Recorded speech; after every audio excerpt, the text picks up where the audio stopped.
Halo, selamat sore Tribuners. Anda sedang menyaksikan live update Tribun News edisi Rabu 9 Februari 2022. Sore ini akan kami sajikan informasi teraktual dan menarik yang dilaporkan secara langsung oleh reporter lapangan kami. Bersama saya Mesa Desirait, inilah live update selengkapnya.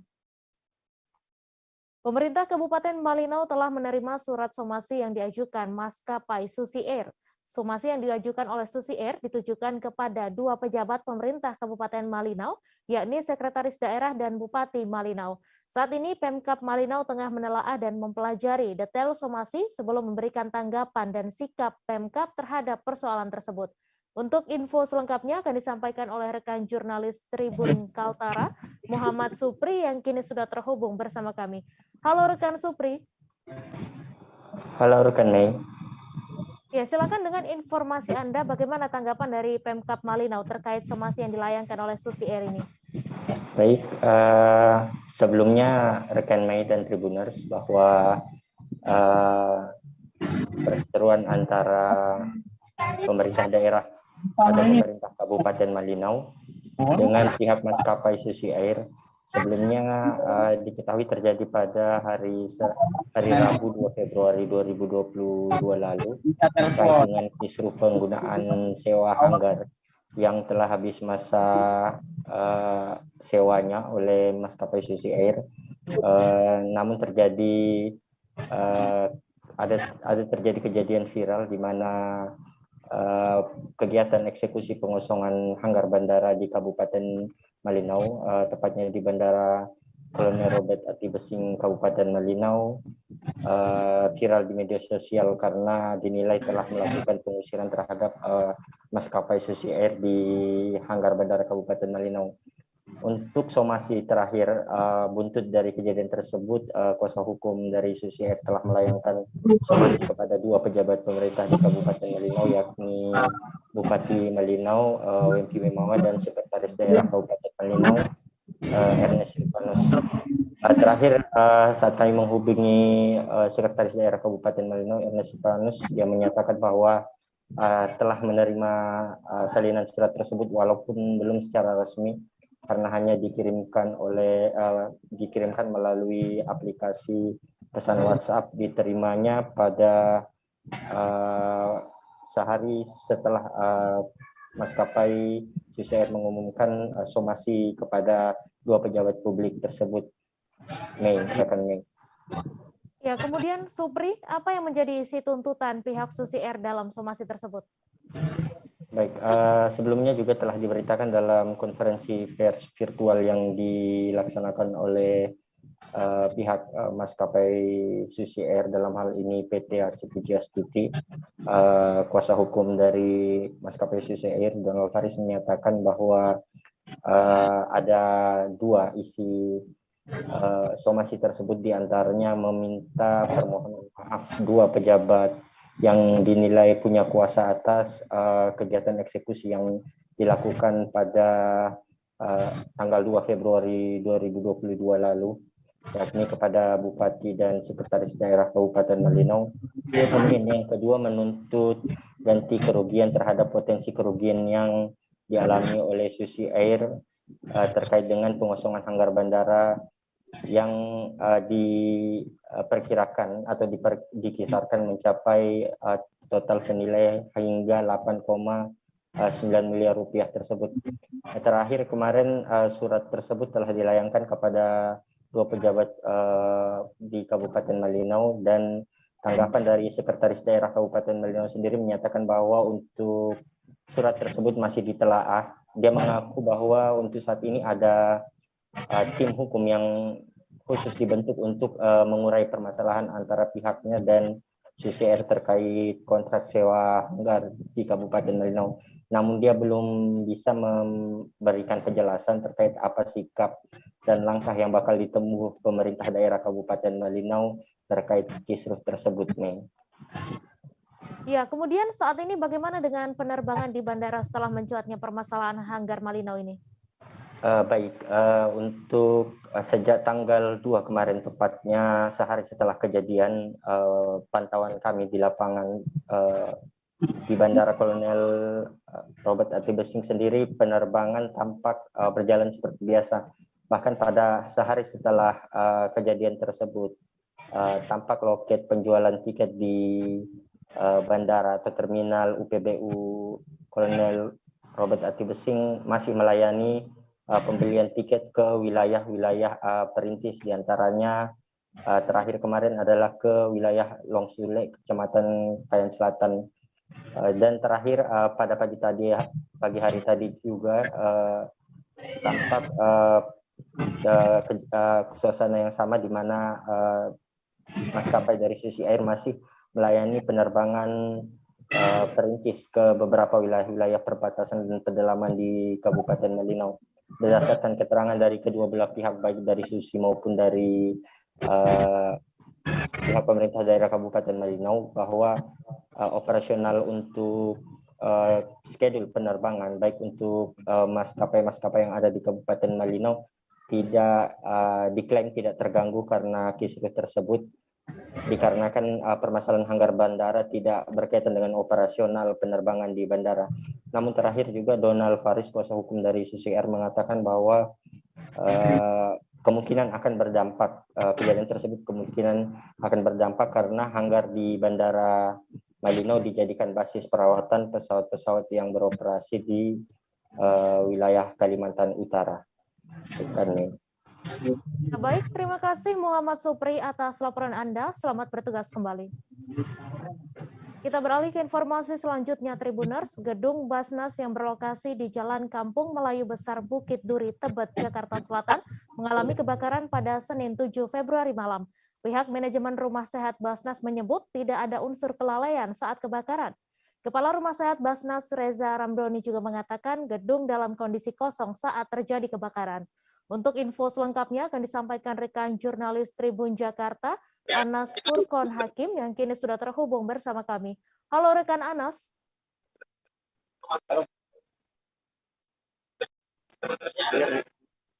Ya, Anas, silahkan dengan informasi Anda, bagaimana kronologi kebakaran di gedung Basnas ini? Baik, kebakaran yang ada atau gedung Basnas terjadi pada Senin 7 Februari 2022 sekitar pukul 23:45. Menurut keterangan dari Kepala Rumah Sehat Basnas Reza Ramdhani, saat pukul 20:45 kondisi gedung masih normal, kemudian tanda-tanda ada ketika 3:30 ketika pergantian shift, petugas security mencium bau seperti kabel terbakar. Security tersebut sumber bau tersebut ke lantai 3, kemudian dia naik ke lantai 4, dan saat itu atap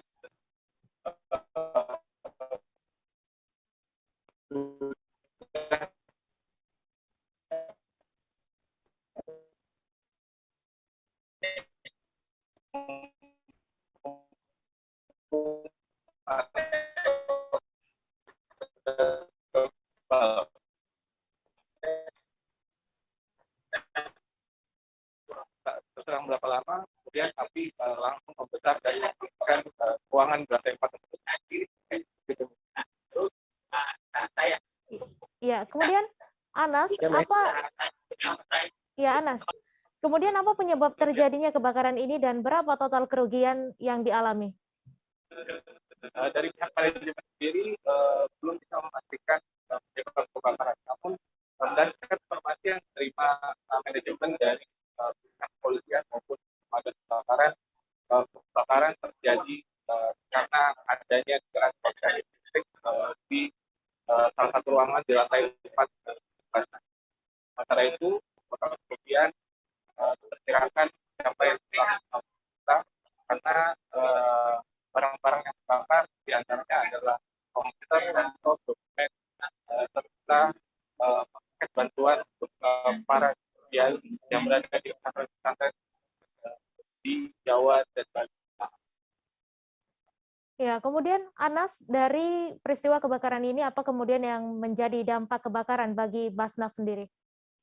sehari setelah kebakaran, selain kesehatan, masih akibatnya sekitar terganggu sehingga masyarakat yang ingin dapat pelayanan kesehatan kuotanya dibatasi. Namun manajemen memastikan bahwa pelayanan kesehatan di rumah sakit pada hari ini dan seterusnya sudah kembali normal seperti semula.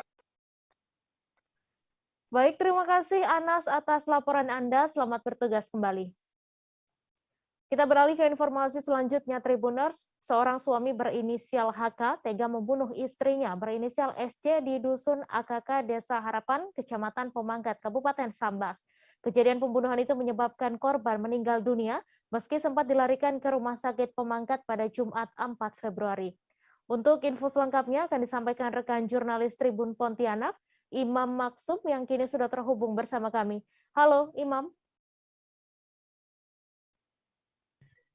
Halo, selamat sore, Mei. Ya, selamat sore, Imam. Silakan dengan informasi Anda. Seperti apa kronologi kejadian pembunuhan yang dilakukan HK kepada istrinya ini? Ya, baik rekan Mei dan juga Tribuners dimanapun Anda berada, telah terjadi penggorokan yang dilakukan oleh terduga suami berinisial HK di Dusun Abdul Karim Kasim di Desa Harapan, Kecamatan Pemangkat, Kabupaten Sambas, Kalimantan Barat. Kejadian tersebut bermula pada saat pukul 11.30 waktu Indonesia bagian Barat pada Jumat 4 Februari 2022, di mana seorang istri ditemukan oleh seorang kepala desa karena lokasi kejadian yang tidak jauh dari kantor kepala desa bernama Farid menemukan seorang perempuan tergeletak di depan rumahnya dengan kondisi leher yang bersimbah darah. Kemudian warga dan kepala desa tersebut cepat-cepat mengevakuasi terduga korban penggorokan ke Rumah Sakit Pemangkat, dan setelah dievakuasi, kemudian dari korban tersebut saksi melihat ada indikasi keanehan terjadi di dalam sebuah rumah tersebut. Kemudian saksi melapor kepada kepolisian setempat, Polsek Pemangkat, dan mendatangi tempat kejadian perkara. Kemudian bersama petugas kepolisian, saksi kemudian masuk ke dalam rumah, dan dalam sebuah kamar milik korban juga ditemukan seorang pria yang diduga suami dari SC yang berinisial HK tersebut tergeletak di kamar tidur dengan mulut mengeluarkan busa. Diduga suami tersebut meminum racun rumput yang ditemukan oleh kepolisian di sekitar kamar milik korban, dan keduanya juga dievakuasi ke Rumah Sakit Pemangkat. Mei. Ya, kemudian Imam, bagaimana kesaksian warga sekitar saat melihat kejadian yang sempat menggegerkan itu? Ya, menurut saksi kepala desa bernama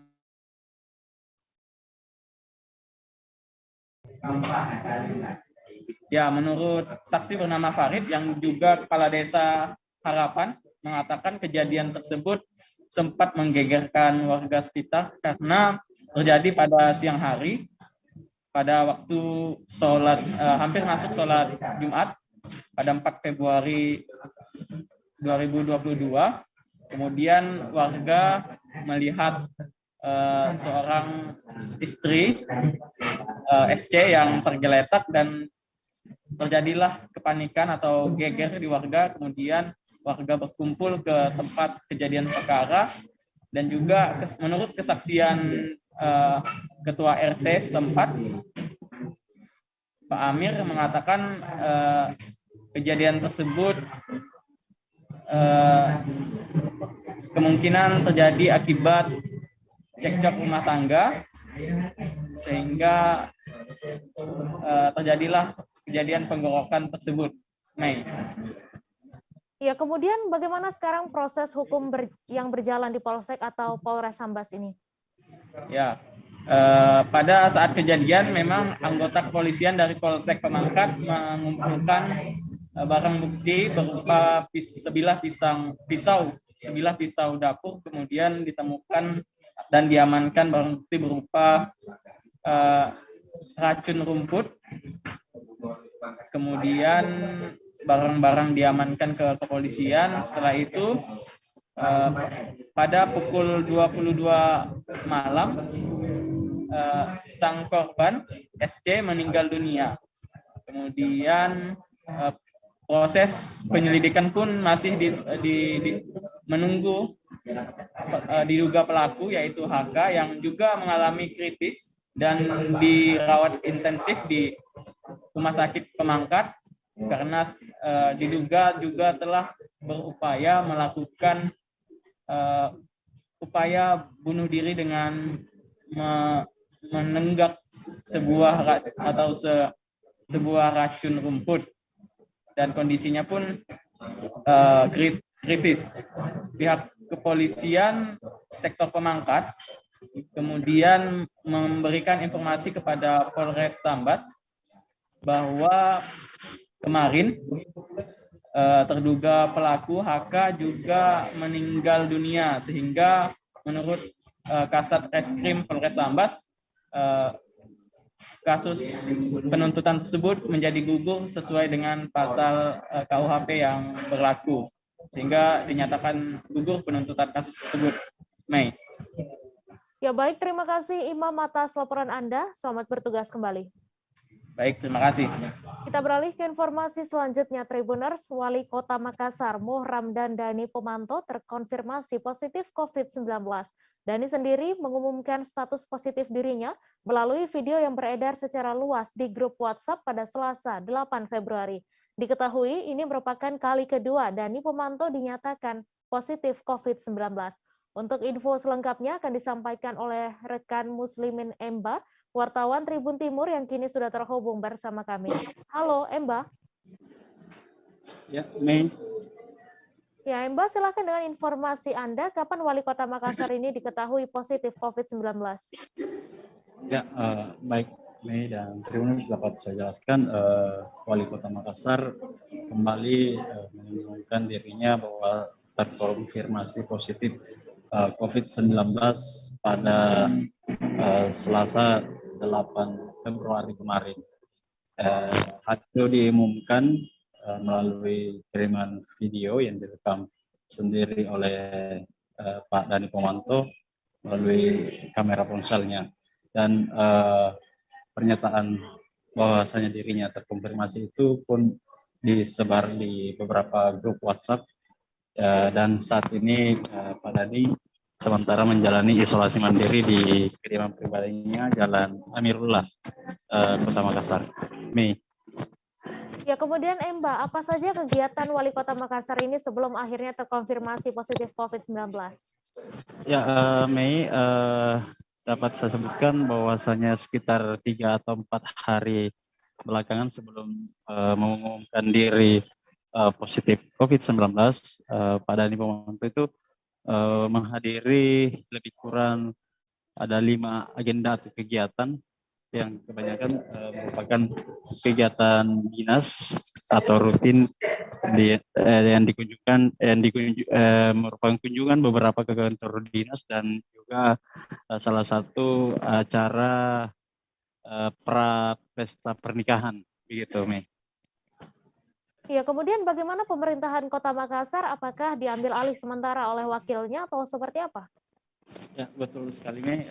Saat ini, saat Pak Dani masih menjalani isolasi mandiri atau pemulihan, pemerintahan Kota Makassar untuk sementara waktu dikendalikan oleh Ibu Wali Kota, Ibu Wakil Wali Kota, di mana hal itu juga telah diumumkan langsung oleh Pak Dhani Pomanto bahwasanya untuk kendali pemerintahan saat ini itu di bawah komando Ibu Wakil Wali Kota. Ya baik, terima kasih Mbak atas laporan Anda, dan Tribuners, wartawan kami juga telah menghimpun wawancara dengan Kepala Bagian Protokol Pemkot Makassar. Berikut tayangannya untuk Anda. Assalamualaikum warahmatullahi wabarakatuh. Minggu malam saya mengalami demam dengan keluhan berat di tenggorokan. Pada saat itu pula kami melakukan PCR test. Hasilnya Senin malam kami terkonfirmasi positif. Untuk itu izinkan saya menyampaikan yang pertama pada saudara-saudaraku yang bertemu dengan kami 3-4 hari sebelumnya agar melakukan testing baik di puskesmas terdekat maupun secara mandiri. Yang kedua, pelayanan publik Kota Makassar tetap berjalan dengan baik, yang insya Allah akan langsung dipimpin oleh Ibu Wali. Akan tetapi pelayanan publik atau keluhan-keluhan masyarakat yang biasa kami lakukan, kami menerima tamu pagi, siang, pagi, sore, dan malam hari di Amirullah, kami belum bisa lakukan hingga pada saat sampai kami pulih. Yang ketiga, ternyata dosis lengkap 2 dosis inilah yang membuat kami dalam terkonfirmasi positif ini dengan CT yang cukup tinggi. Kami mengalami 2 kali COVID. Sebelumnya kami 13, CT 13, sekarang CT 33. Maka dengan itu kami menghimbau pada seluruh masyarakat lengkapi vaksinasi kita dengan dosis 2. Bahkan booster. Insya Allah itulah satu-satunya yang mampu bisa menahan laju perkembangan gelombang ketiga COVID-19 di Kota Makassar. Mohon doanya agar semua ini bisa berlangsung dengan baik. Proses pembelajaran tatap muka terbatas di SMA Negeri 5 Banjarmasin kembali digelar pasca menjalani pembelajaran jarak jauh. Pembelajaran jarak jauh dilaksanakan selama 5 hari sejak Jumat 4 Februari hingga hari ini Rabu 9 Februari. Pelaksanaan pembelajaran jarak jauh tersebut dilakukan karena adanya 1 tenaga pendidik yang positif COVID-19. Untuk info selengkapnya akan disampaikan oleh rekan M. Rahmadi, wartawan Banjarmasin Post yang kini sudah terhubung bersama kami. Halo Rahmadi. Halo, selamat sore Mei. Ya, selamat sore. Silakan dengan informasi Anda, bagaimana suasana sekolah di hari pertama kembalinya pembelajaran tatap muka ini? Oke, baik, dapat saya sampaikan. Suasana sekolah cukup ramai.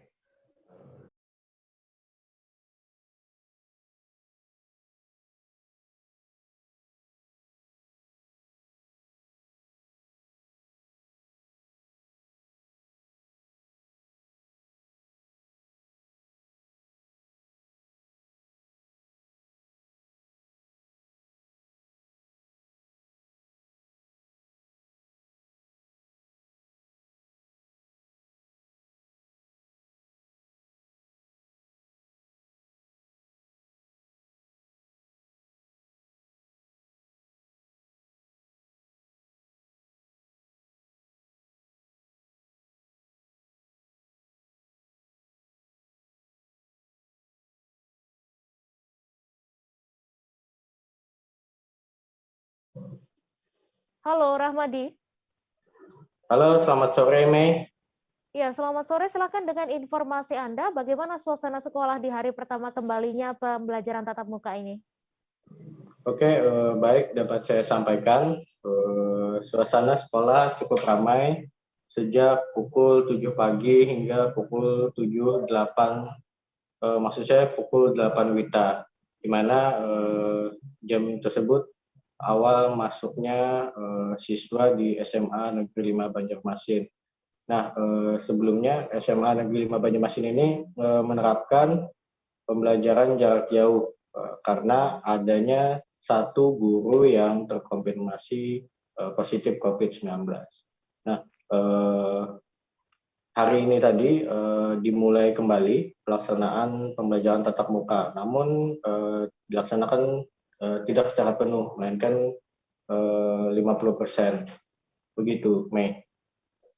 Iya, kemudian mungkin dapat Anda informasikan menurut pantauan Anda di lapangan seperti apa pelaksanaan PTM di sekolah tersebut? Oke, berdasarkan pantauan di lapangan tadi, PTM di SMA Negeri 5 Banjarmasin ini cukup berbeda dengan sekolah-sekolah lainnya, yang mana sekolah ini memiliki 3 pintu akses untuk siswa. Nah, masing-masing pintu itu membedakan antara kelas siswa kelas 10, 11, dan 12. Jadi mereka tidak satu pintu untuk masuk ke dalam sekolah. Nah, kemudian juga di masing-masing pintu itu disediakan petugas dan sejumlah fasilitas protokol kesehatan guna mengetahui kondisi kesehatan siswa sebelum masuk ke dalam sekolah. Begitu, Mei. Ya, baik. Terima kasih Rahmadi atas laporan Anda. Selamat bertugas kembali. Kita beralih ke informasi selanjutnya, Tribuners. Sebanyak 81 siswa dari 13 sekolah di Kota Palembang terpapar positif COVID-19. Dinas Kesehatan Kota Palembang mencatat, kasus harian di Kota Palembang juga semakin meningkat. Perharinya bisa mencapai ratusan kasus dari sebelumnya 0 atau hanya 1 kasus. Untuk info selengkapnya akan disampaikan oleh rekan Sri Hidayatun, wartawan Tribun Sumsel yang kini sudah terhubung bersama kami. Halo, rekan Sri. Halo, Mei. Ya, Sri, silakan dengan informasi Anda bagaimana situasi terkini pasca adanya siswa yang terpapar COVID-19 di sejumlah sekolah yang ada di Kota Palembang.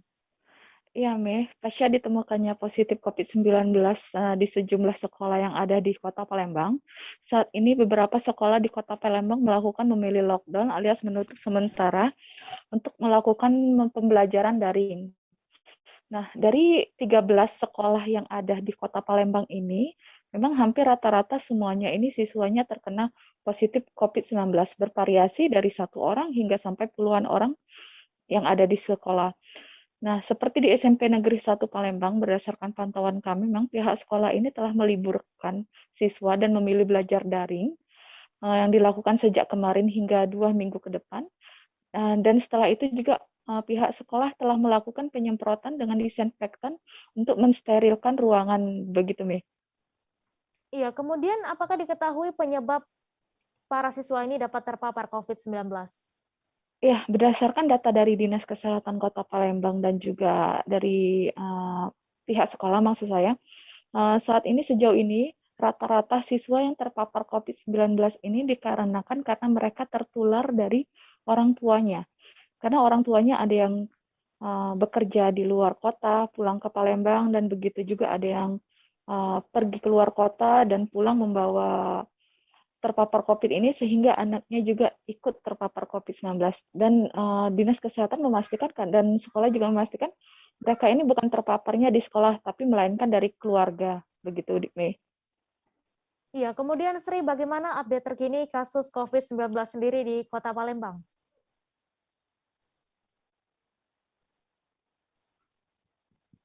Halo, Sri. Iya, Mei. Iya.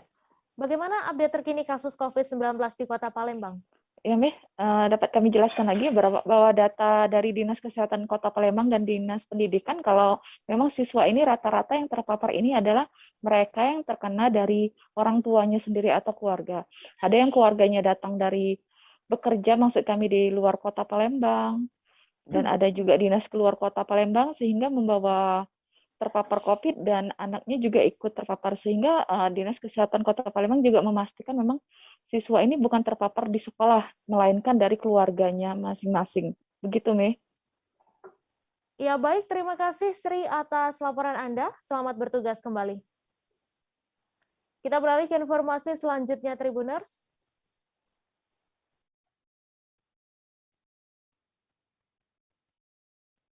Kami masih akan menyajikan informasi menarik untuk Anda. Selesai jeda sejenak, tetap di live update.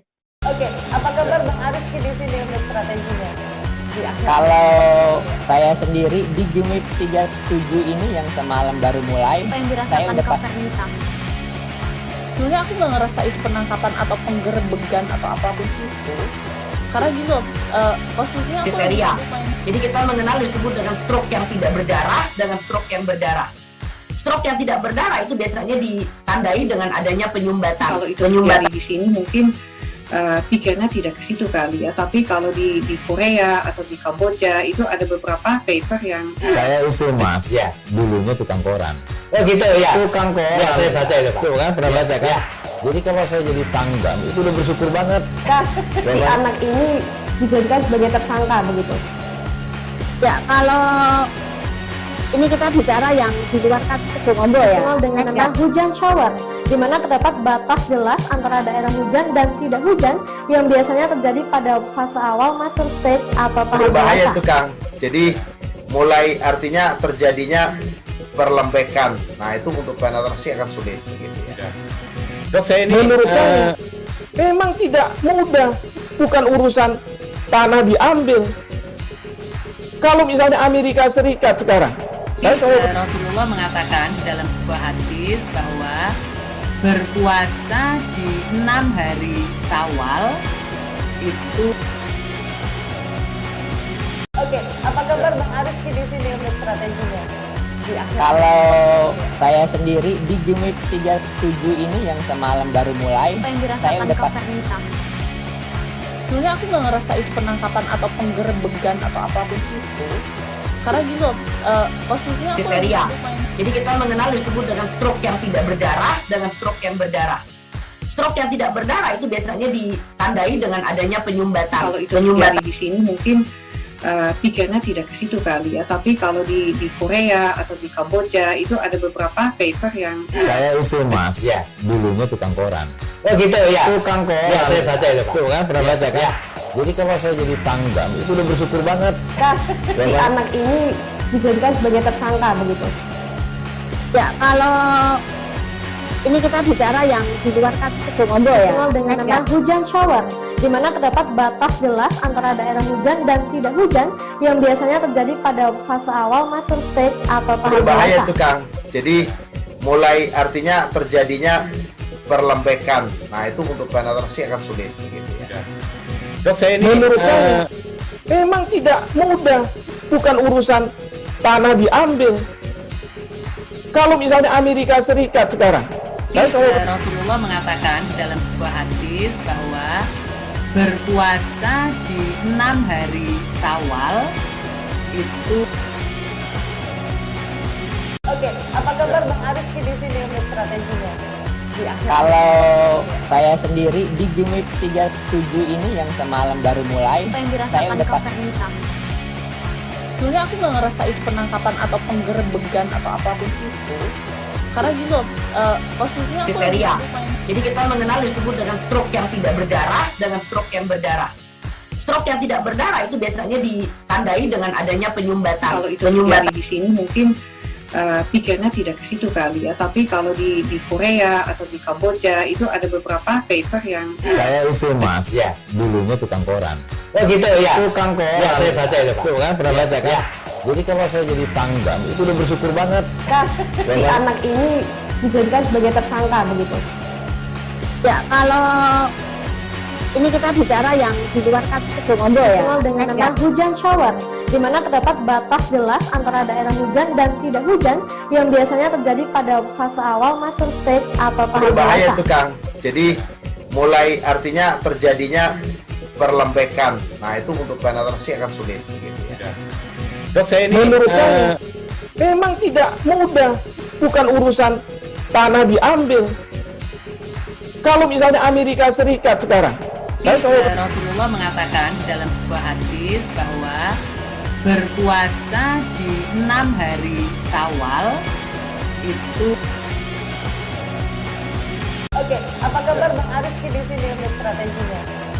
Kalau Terima kasih Anda masih menyaksikan live update.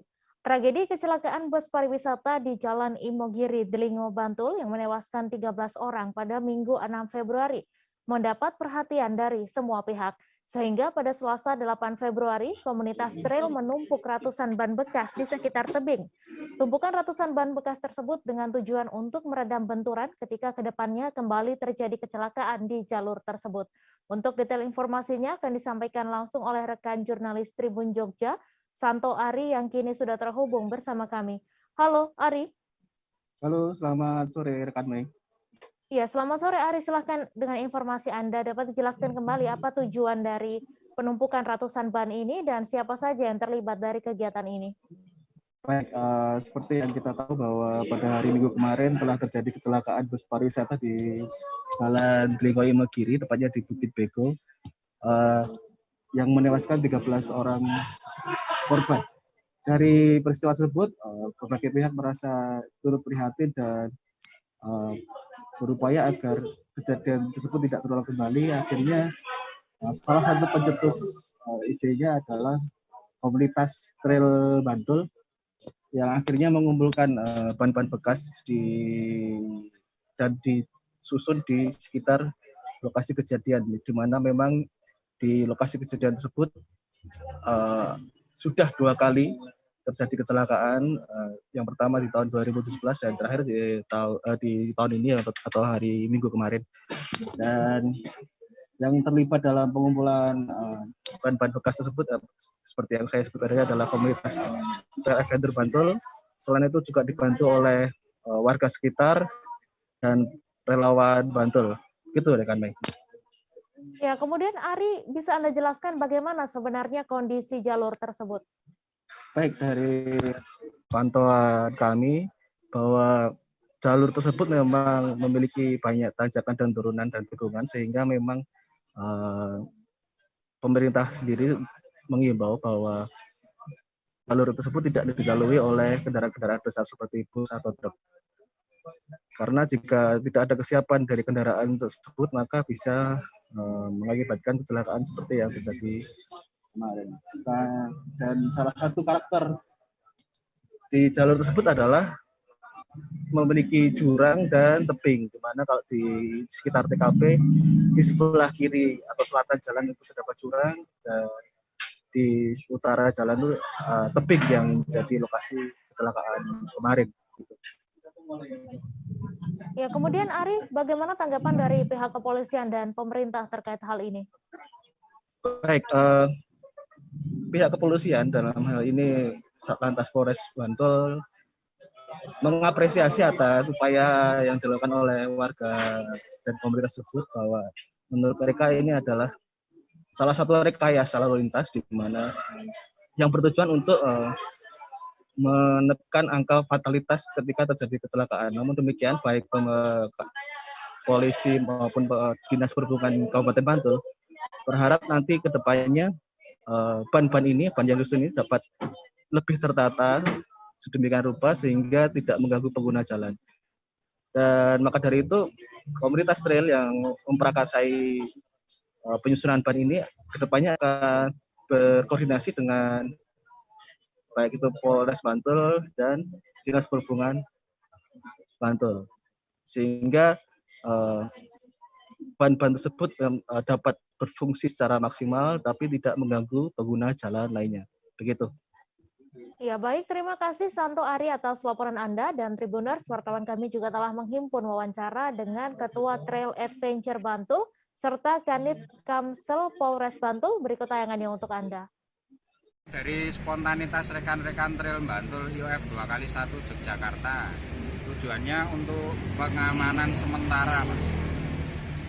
Pengamanan sementara? Iya. Terus ban ini dari mana ini? Ban ini dari rekan-rekan komunitas trail, tapi tidak menutup kemungkinan dari rekan-rekan komunitas yang lain yang mau mengirim ban, nanti masih kita tampung. Harapannya apa dengan penataan ban? Harapannya untuk mengurangi kecelakaan yang lebih fatal, karena memang di sini sering kecelakaan ya udah beberapa kali.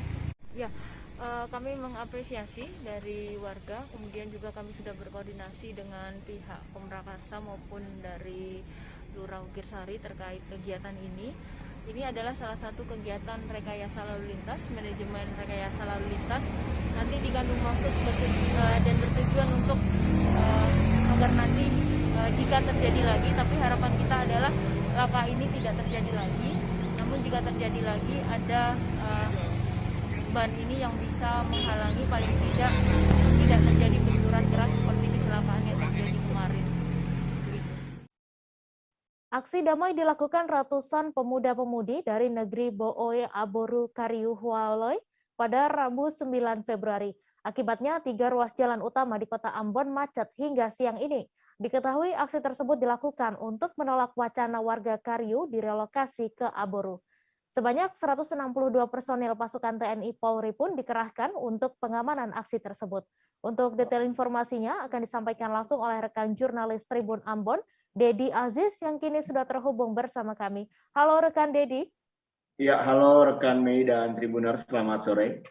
Ya, selamat sore Dedi. Silahkan dengan informasi Anda, seperti apa jalannya aksi damai yang dilakukan oleh Aliansi BAKH di Kota Ambon ini?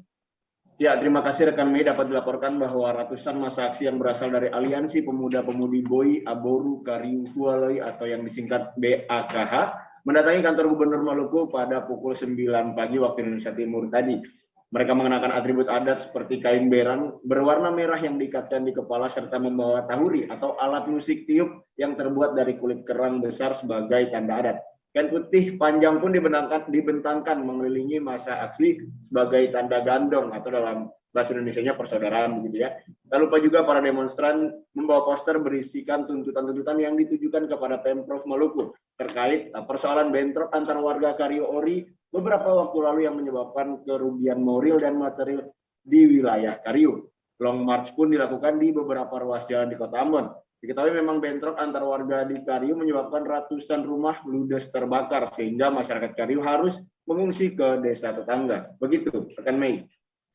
Ya, kemudian Dedi, bagaimana pengamanan yang dilakukan oleh aparat TNI Polri dan apa saja yang menjadi tuntutan para massa?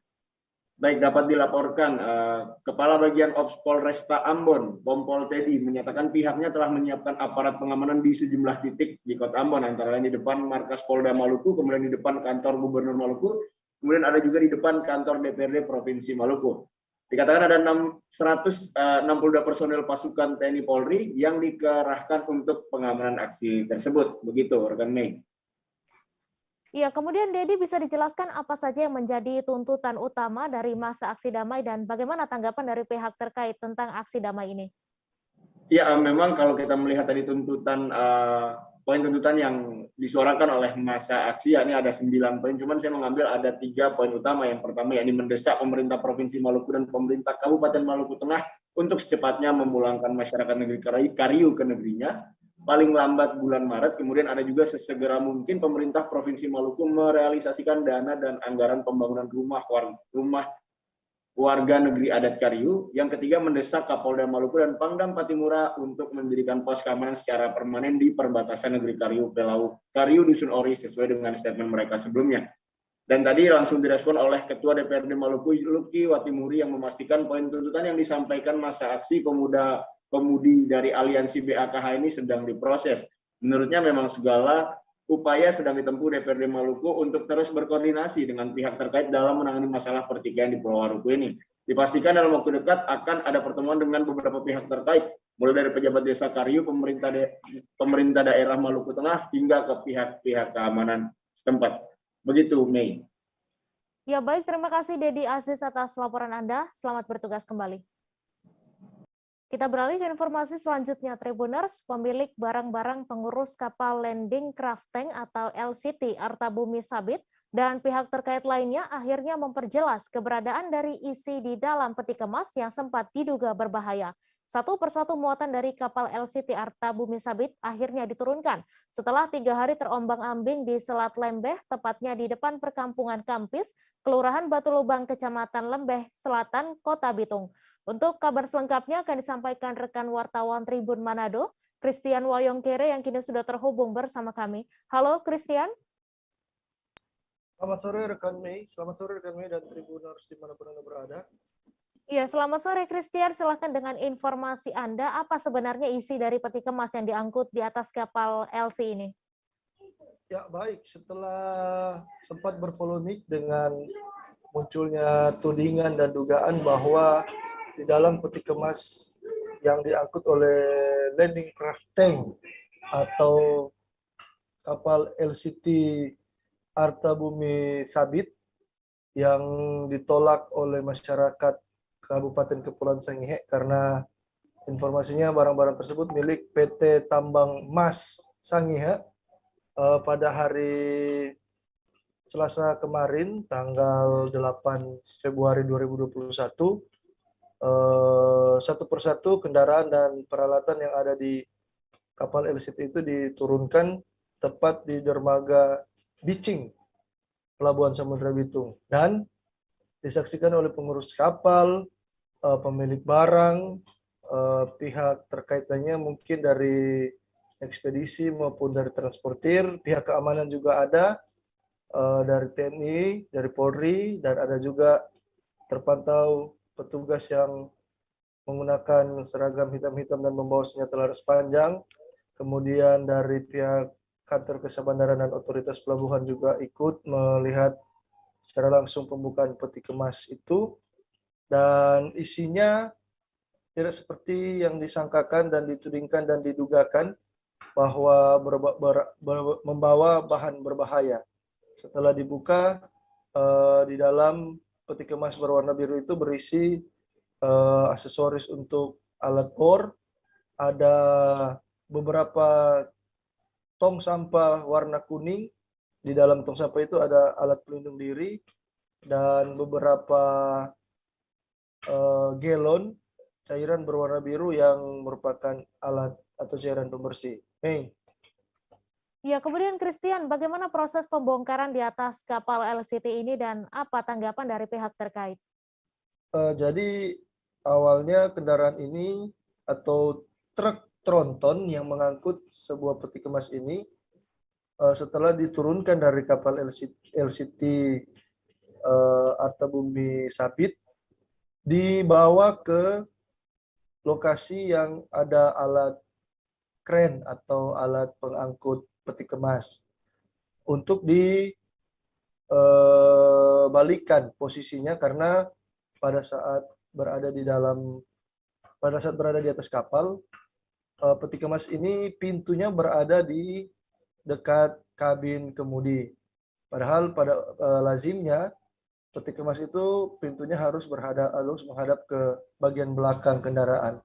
Kemudian setelah dipindahkan, barulah peti kemas ini dibongkar, meskipun sempat ada kesulitan sehingga harus menggunakan alat-alat seperti kunci-kunci dan menggunakan alat untuk membuka baut roda pada kendaraan truk tronton. Begitu, nih. Ya, kemudian bagaimana tanggapan dari pihak terkait? Jadi menurut pihak kantor Sabandar Otoritas Pelabuhan Kota Bitung, dalam hal ini disampaikan oleh salah satu kepala seksi yang bernama Bapak Alimin Mokodompit, Kepala Seksi Keselamatan Berlayar, Penjagaan dan Patroli KSOP Bitung. Setelah dilakukan pengecekan dan dibuka, dan ada pihaknya juga yang ikut masuk ke dalam peti kemas dan melihat keberadaan isi dalam peti kemas itu, dan benar adanya tidak ada bahan berbahaya seperti yang sempat berpolemik di beberapa hari terakhir ini, bahwa muatan di kapal LCT itu diduga ada bahan berbahaya, dan sudah dibuktikan bahwa tidak ada dugaan tersebut dan tidak ada indikasi tersebut, dan sudah dinyatakan kapal itu mengangkut aksesoris dari peralatan bor yang akan diturunkan, yang sedianya akan diturunkan di tambang Mas Sangihe atau PT TMS di Kabupaten Kepulauan Sangihe, namun mendapat penolakan dari masyarakat. Begitu, nih. Ya, baik, terima kasih Christian atas laporan Anda, dan Tribuners, wartawan kami juga telah menghimpun wawancara dengan Kepala Seksi Keselamatan Berlayar, Penjagaan dan Patroli KSOP Bitung. Berikut tayangannya untuk Anda.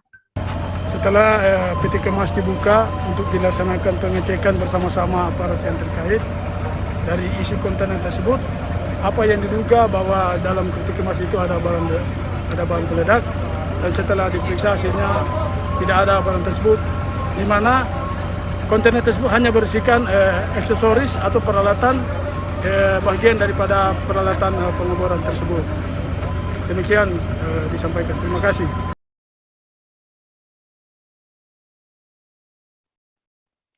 Berawal dari cekcok mulut, dua sekawan nekat melakukan pengeroyokan terhadap Haryanto, 40 tahun, hingga mengalami robek pada pakaian yang dipakai korban. Selain itu, tubuh korban mengalami pegal-pegal, sakit pada bagian wajah, dan luka lecet pada bagian jari tangan kiri korban. Pelaku bernama Roni juga sempat membacok korban hingga 3 kali, tapi korban berhasil menyelamatkan diri setelah warga sekitar melerai kejadian tersebut. Untuk detail informasinya akan disampaikan langsung oleh rekan jurnalis Ripoku.com, Andika Wijaya, yang kini sudah terhubung bersama kami. Halo, Andika. Halo rekan Maya, selamat sore. Iya, selamat sore. Silakan dengan informasi Anda, apakah benar peristiwa pembacokan yang terjadi di Kota Palembang ini disebabkan gara-gara hutang rokok, dan bagaimana kronologinya? Benar, terjadi peristiwa pembacokan tersebut di Jalan Ayani, Kelurahan 9-10 Ulu, Kecamatan Jakabaring, Palembang, pada tanggal 16 Januari 2022, sekitar pukul 17.00, di mana berawal saat korban yakni Haryanto berumur 40 mendatangi warung pelaku yakni Ari berumur 32 tahun di TKP. Lalu saat itu korban hendak mengutang rokok dan minuman di warung tersebut. Karena tak terima dan sudah berulang-ulang kali, pelaku Ari pun geram dengan tingkah laku korban, membuat Ari dan rekannya Roni langsung mengambil sebilah perang. Saat itulah langsung membacok korban dengan cara membabi buta. Ya, kemudian Andika, setelah dikeroyok, informasinya korban ini memiliki ilmu kebal. Lalu bagaimana saat dilakukan pembacokan oleh kedua pelaku ini?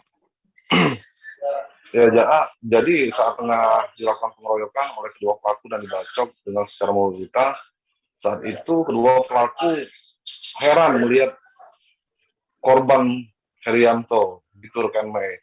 Dengan cara membabi buta, pelaku pun saat itu tidak apa-apa. Yang dirasakan pelaku saat itu cuma terjatuh dan mengalami robek di bagian-bagian pakaiannya. Begitu rekan Mei. Ya, kemudian bagaimana kedua pelaku ini ditangkap dan pasal apa yang dikenakan pada keduanya?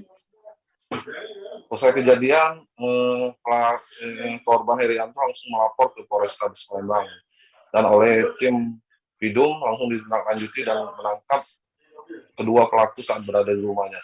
Dan atas ulahnya pun kedua pelaku terancam pasal 170 KUHP dengan ancaman kurungan penjara di atas 4 tahun. Begitu rekan Mei. Ya, baik, terima kasih Andika Wijaya atas laporan Anda, dan Tribuners, wartawan kami juga telah menghimpun wawancara dengan tersangka. Berikut tayangannya untuk Anda. Kau ngapui? Dia kan ngutang tua, minuman. Posisi dari tuan warung dari mudik. Aku ini jago kalau nak ngutang kagak be nunggu tuan warung, kagak jadi salahan. Iya. Dengan duitnya tak kacik, agak itu kacik jago. Jadi kau apa ke dia? Dia marah-marah betul-betul kan. Aku tadi masuk. Kau gocor dulu pertama. Gocor dulu yo. Nah, setelah aku gocor sekali itu dia tuh langsung nak nutus pakai kayu. Iya. Dia langsung disambut. Oh, disambut yang ini. Jadi kau pakai pedang, di kapal pakai. Lengan kiri, lengan kanan.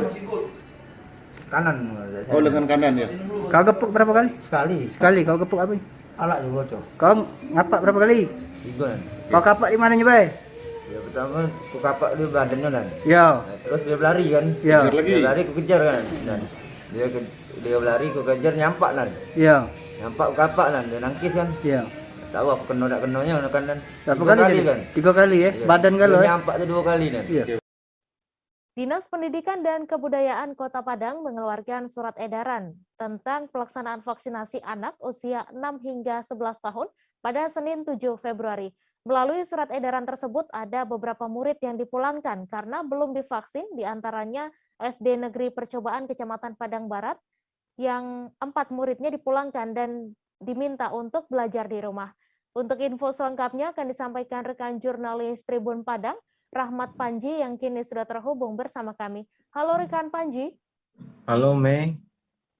Ya, silakan dengan informasi Anda, apa isi dari surat edaran tersebut, Panji? Baik, surat edaran tersebut terbit pada 7 Februari kemarin, tepatnya hari Senin kemarin, itu menegaskan bahwa ada sesuai dengan instruksi dari pemerintah Kota Padang atau Wali Kota Padang, bahwa terkait juga sudah adanya kasus COVID atau kasus positif di sekolah dasar, maka diterbitkanlah edaran tersebut yang berisi pertama bahwa anak yang belum divaksin itu tidak boleh melaksanakan PTM. Dan yang kedua itu bagi siswa yang belum divaksin dan tidak bisa melaksanakan PTM, itu belajar di rumah melalui bimbingan orang tua. Jadi dalam surat itu dijelaskan bahwa tidak ada para siswa atau murid yang belum divaksin tidak boleh melaksanakan pembelajaran tatap muka. Seperti itu rekan Mei. Iya, kemudian Panji, bagaimana pembelajaran para murid yang dipulangkan ini dan apa alasannya mereka belum divaksin? Dan menurut data atau informasi yang dihimpun oleh pihak Tribun Padang di SD Negeri Percobaan melalui wakil kesiswaan yaitu Pak John Henry, para siswa itu belum melaksanakan vaksinasi karena karena sakit atau dalam keadaan kondisi tidak fit saat akan divaksin, sehingga dokter tidak mengizinkan para siswa untuk divaksin. Dan untuk diketahui juga di SD Negeri Percobaan itu sudah 80% menurut Pak John Henry, wakil kesiswaan, angka vaksinasi di sekolah tersebut. Dan kalau untuk 4 orang siswa yang dipulangkan pada hari Selasa kemarin, itu belajar mengikuti shift daring atau dalam jaringan karena di Kota Padang PTM, pembelajaran tatap mukanya masih 50%. Jadi ada 50% di sekolah, ada 50% di rumah. 4 siswa yang pulang itu harusnya adalah belajar PTM di sekolah, tapi karena belum divaksin, mereka lanjut belajar di rumah tetap dengan bimbingan guru atau pengajar dari SD Negeri Percobaan. Seperti itu rekan Mei. Ya, baik, terima kasih Rahmat Panji atas laporan Anda. Selamat bertugas kembali. Kita beralih ke informasi selanjutnya, Tribuners. Seorang pemuda bernama Muhammad Fauzan asal Kabupaten Magelang, Jawa Tengah, memiliki tekad menuju Mekah dengan menggunakan sepeda. Saat ini pria kelahiran tahun 1993 tersebut diketahui sudah berada di ibu kota provinsi Kepulauan Riau. Untuk info selengkapnya akan disampaikan rekan Endra Kaputra, wartawan Tribun Batam, yang kini sudah terhubung bersama kami. Halo rekan Endra. Halo Mei dan sahabat Tribun. Ya, silakan dengan informasi Anda bisa diceritakan bagaimana perjalanan Muhammad Fauzan ini hingga sampai ke Tanjung Pinang. Baik, Mei dan sahabat Tribun, memang cukup unik yang dilakukan oleh Muhammad Fauzan, pemuda asal Magelang, salah satu kader Muhammadiyah. Beliau mempunyai tekad untuk pergi ke kota Mekah, kota suci, untuk melaksanakan ibadah haji. Namun untuk mencapai kota Mekah, Muhammad Fauzan bersepeda mengelilingi daerah-daerah dulu yang ada di Indonesia, lalu nanti akan menuju ke Malaysia dan selanjutnya menuju ke berbagai negara yang nantinya akan sampai ke kota Mekah. Dalam perjalanannya dan wawancara kita bersama Muhammad Fauzan di Tanjung Pinang, disampaikan Fauzan bahwa awal perjalanannya dimulai pada 4 November 2021 lalu, berjalan menuju awalnya dari Magelang menuju ke arah Semarang, lalu sampailah Fauzan ke Tanjung Pinang pada 8 Februari 2022 Mei. Iya, kemudian apa alasan Fauzan ini memilih untuk bersepeda dan peralatan apa saja yang ia bawa selama bersepeda ini? Baik, Mei dan sahabat Tribun, alasan yang disampaikan oleh Fauzan mengapa memilih dengan cara bersepeda padahal akan memakan waktu yang cukup lama dan juga menguras energi, namun Fauzan menyampaikan bila niatannya menggunakan sepeda adalah salah satu niatan yang juga untuk mengurangi ongkos atau pengeluaran, karena menurut Fauzan bila ingin menunaikan ibadah haji atau menuju ke kota Mekah harus mempunyai modal besar di awal, sekitar mungkin perkiraannya 30 jutaan. Namun dengan modalnya berjalan menggunakan sepeda dengan 10 juta, Fauzan memprediksi dan menargetkan bahwa dengan 10 juta bersepeda mengitari dulu beberapa daerah yang ada di Indonesia, itu bisa menyicil pengeluarannya, karena uniknya Mei dan sahabat Tribun, Fauzan juga mempunyai keahlian bekam, jasa bekam, dan juga menjual alat-alat herbal. Jadi setiap perjalanannya diceritakannya beberapa buku yang dibawanya, nantinya setiap daerah dia juga ingin berbagi ilmu pengetahuan tentunya. Begitu Mei dan sahabat Tribun. Ya baik, terima kasih Endra Kaputra atas laporan Anda, dan Tribuners, wartawan kami juga telah menghimpun wawancara langsung dengan Fauzan. Berikut tayangannya untuk Anda. Ya, bismillah. Jadi kami start dari Magelang itu di tanggal 4 November 2021. Start dari Magelang, PTM dengan daerah Kabupaten Magelang, kemudian dari alun-alun menuju ke Semarang sampai kemudian ujung Banten, nyebrang ke Merak kan, Merak ke Bakahuni, Bakahuni Lampung sampai Jambi lanjut lagi sampai Tungkal kemudian nyebrang ke Batam. Batam kemudian ke sini. Jadi ada nanti sedikit kisah kenapa saya berkunjung ke Tanjung Pinang ini. Nah, kenapa Mas? Kok sampai ke Tanjung Pinang? Sebenarnya kemarin itu kan pengennya dari Batam langsung nyebrang ke Malaysia. Jadi rencana kami itu di Batam hanya 3 hari, setelah berkunjung ke PDM Batam, kemudian ke beberapa instansi Muhammadiyah di sana, termasuk juga goes-goes di Batam. 3 hari setelah itu pengen langsung nyebrang ke Malaysia, tapi qadarullah ternyata memang kondisi belum memungkinkan, ya, belum bisa kita nyebrang. Jadi aturannya sekarang kalau mau ke Malaysia itu yang bisa masuk ke sana hanya yang punya domisili di sana, izin tinggal di sana.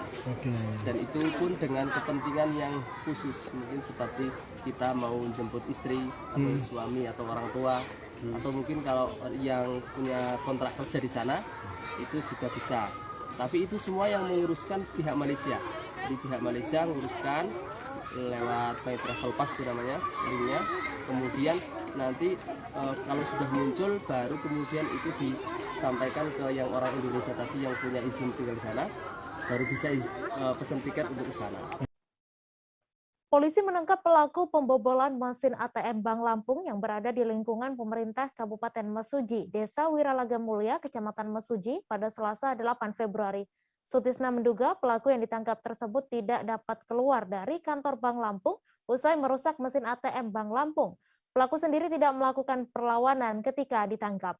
Untuk info selengkapnya akan disampaikan rekan Rangga Yusuf, wartawan Tribun Lampung yang kini sudah terhubung bersama kami. Halo rekan Rangga. Halo rekan Mei dan Tribuners.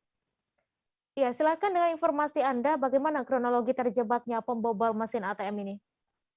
Baik rekan Mei dan Tribuners, kronologi penangkapan itu memang kemarin ya, pada hari Rabu, di mana OB ini memergoki pelaku ini sedang berada di kantor Bank Lampung ya. Jadi memang itu sekitar pukul 7 waktu Indonesia bagian Barat, OB memang sudah waktunya mulai bekerja ya, pukul 7 mendapati pelaku berada di dalam. Nah, waktu berada di dalam itu OB Bank Lampung langsung menghubungi pihak kepolisian dan akhirnya pelaku langsung ditangkap gitu tanpa perlawanan sedikit pun. Ya, kemudian Rangga, bagaimana modus pelaku dalam melakukan pembobolan ATM ini? Jadi pelaku itu melakukan aksinya berdasarkan keterangan yang disampaikan oleh Polres Mesuji, itu memang pada hari Rabu kemarin ya, tepatnya pukul 3 pagi, itu melewati ventilasi udara kamar mandi yang tepat berada di belakang Bank Lampung begitu. Jadi memang pelaku ini lewat dari belakang kantor menuju ATM Bank Lampung, karena yang dituju adalah ATM itu. Jadi lewat belakang, habis itu pelaku ini mengerusak rolling door, setelah itu mengerusak ATM yang ada di Bank Lampung begitu. Namun karena pelaku ini tidak bisa keluar di Bank Lampung itu, akhirnya tertangkap oleh pihak kepolisian. Ya, kemudian Rangga, berapa uang yang rencananya akan diambil oleh pelaku saat itu? Baik rekan Mei dan Tribuners, berdasarkan informasi yang didapat dari Kepala Cabang Bank Lampung Sipang Mematang, uang yang berada di ATM ini berkisar 200 jutaan begitu rekan Mei dan Tribuners. Ya baik, terima kasih Rangga atas laporan Anda. Selamat bertugas kembali. Kita beralih ke informasi selanjutnya, Tribuners. Belasan kios pedagang kaki lima yang berada di depan Plaza Jambu 2, Kecamatan Bogor Utara, Kota Bogor, ditertibkan oleh puluhan petugas gabungan pada Selasa 8 Februari. Para petugas tersebut terus meratakan kios serta besi pelang informasi yang bertuliskan Pemerintah Kota Bogor.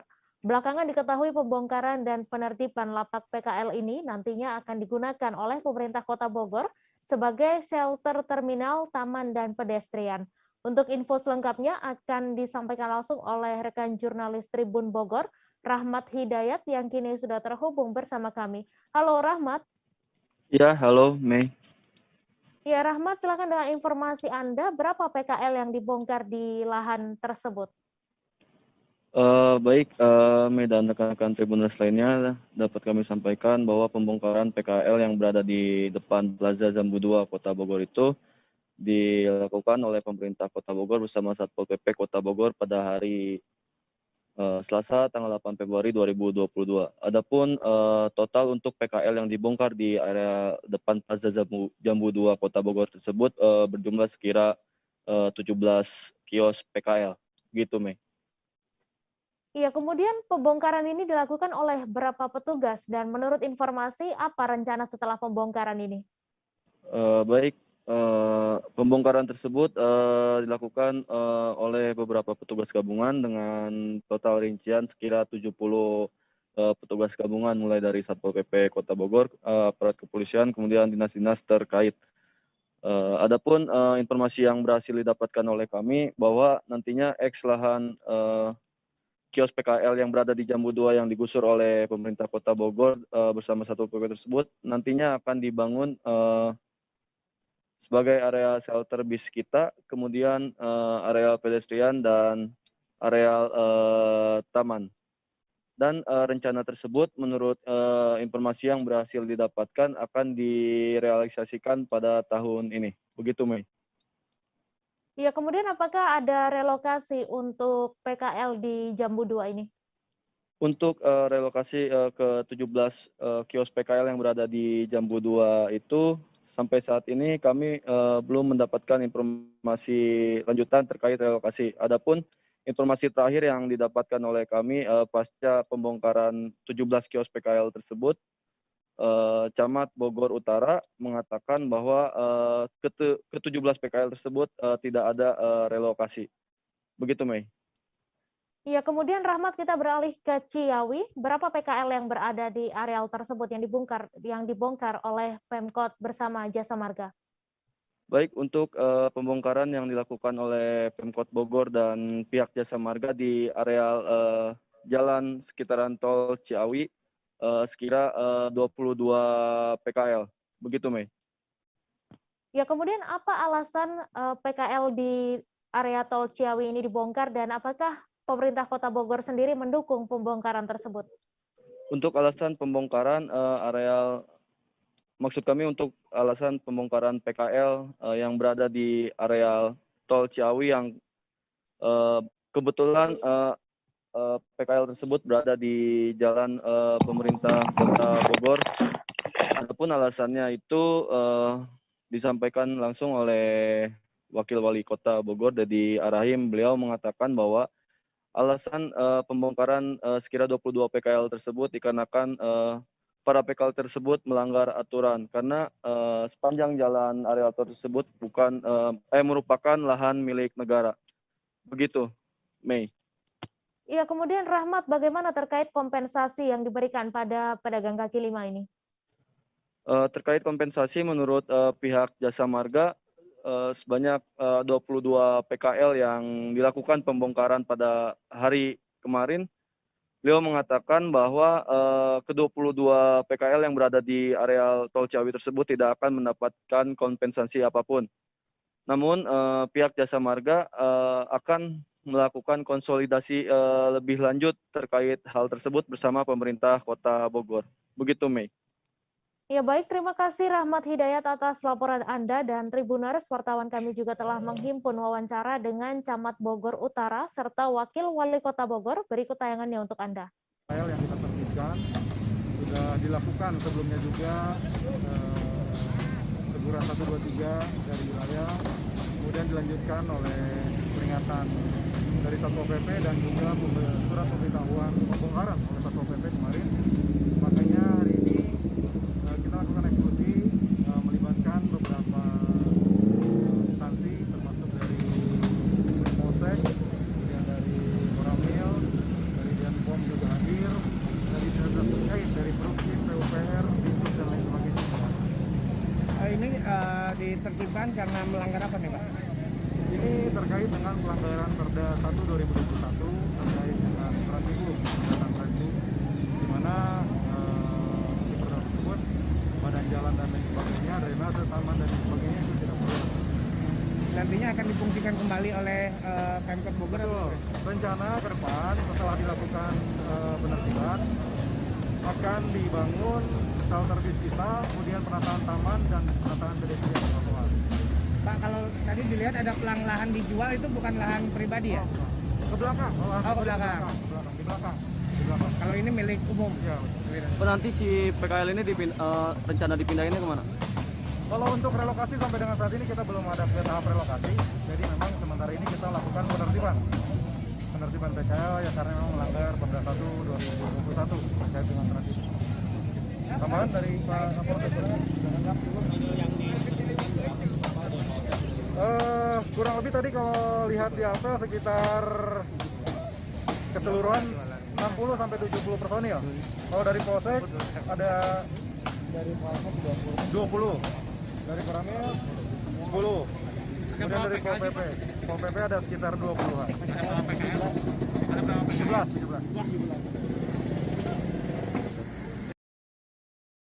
Diminta oleh pihak Kementerian PU, terus juga Jasa Marga sudah sejak lama. Lahan ini adalah lahan milik negara ya, yang saat ini mungkin pengelolaannya di bawah kementerian.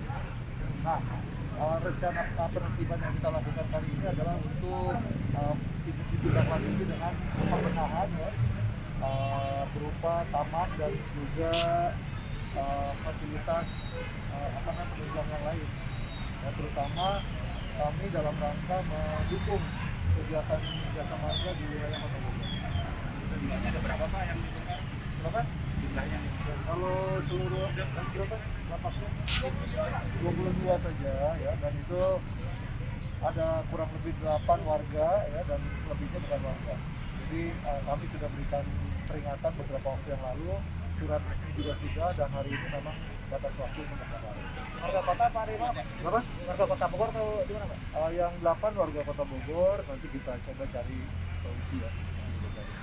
Tapi yang pasti kan itu lahan bukan milik kita, ya harus ditertibkan karena ada kepentingan lain untuk dipergunakan sebagaimana ketentuannya, dan ada akses yang dianggap melanggar undang-undang jalan tol. Nah itu yang harus kita amankan. Ya ada dari Jasa Marga Pak Radi. Seorang warga desa Amesiu, Kecamatan Pondidaha, Kabupaten Konawe bernama Nurdin menemukan ular sepanjang 8 meter di kebun milik warga. Peristiwa itu pun sempat diabadikan Nurdin melalui video dan diunggah ke media sosialnya. Dalam video itu tampak perut ular sepanjang 8 meter tersebut membesar yang diduga karena baru saja menelan ternak kambing milik warga sekitar. Untuk info selengkapnya akan disampaikan rekan jurnalis Tribun Sultra, Armanto Sepu, yang kini sudah terhubung bersama kami. Halo, Arman. Halo, rekan Mei. Ya, Arman, silakan dengan informasi Anda, bagaimana kronologi penemuan ular ini? Ya, baik, rekan Mei. Kronologi awal mula penemuan ular raksasa ini, yaitu pada saat warga sekitar merasa curiga, di mana 2 ternak miliknya itu ia kehilangan 2 ternak miliknya. Nah, beberapa saat kemudian warga tersebut lalu melakukan pencarian di sekitar kebun miliknya, tak jauh sekitar berjarak 30 meter dari kebun miliknya itu, ia menemukan ada seekor ular yang sedang seperti terbaring karena kekenyangan habis memakan 2 ekor kambing ini. Sehingga melihat kondisi ular tersebut yang sama sekali tidak bergerak, ia kemudian memanggil seorang rekannya yang bernama Nurdin untuk bersama-sama melakukan penangkapan terhadap ular yang dimaksud ini. Demikian rekan Mei. Iya, kemudian Arman, bagaimana kondisi ular tersebut ketika ditemukan dan berapa ternak kira-kira yang dimakan oleh ular ini? Iya, saat ditemukan oleh warga, menurut informasi yang kami terima bahwa ular ini dalam keadaan kaku atau tidak bergerak. Diduga mungkin karena kekenyangan setelah melahap sebanyak 2 ternak kambing milik warga sekitar. Nah, karena merasa panik dan takut, warga kemudian juga melukai ular tersebut dengan menggunakan kayu dan sebilah parang, sehingga tak lama kemudian ular ini dalam kondisi mati karena beberapa luka yang dialaminya dan juga pukulan dari sebuah kayu yang digunakan oleh warga ketika mencoba menangkap ular ini. Demikian rekan Mei. Ya, kemudian Arman, dapat Anda jelaskan berapa ukuran ular yang menelan ternak warga ini? Ya, menurut informasi yang kami terima dari warga yang menemukan ular tersebut bahwa ukuran ular ini diperkirakan sekitar 8 sampai 9 meter. Di mana kondisi perutnya saat ditemukan ini dalam kondisi membesar atau masih baru saja melahap 2 ternak milik warga. Demikian rekan Mei. Ya baik, terima kasih Arman atas laporan Anda. Selamat bertugas kembali. Informasi tadi sekaligus menutup perjumpaan kita dalam live update hari ini. Tribuners, lantaran masih di tengah pandemi, kami kembali mengingatkan untuk selalu menerapkan protokol kesehatan dimanapun Anda berada. Saya Mesa Desirait beserta kru yang bertugas pamit. Terima kasih dan sampai jumpa. Jangan lupa like, subscribe, dan share ya!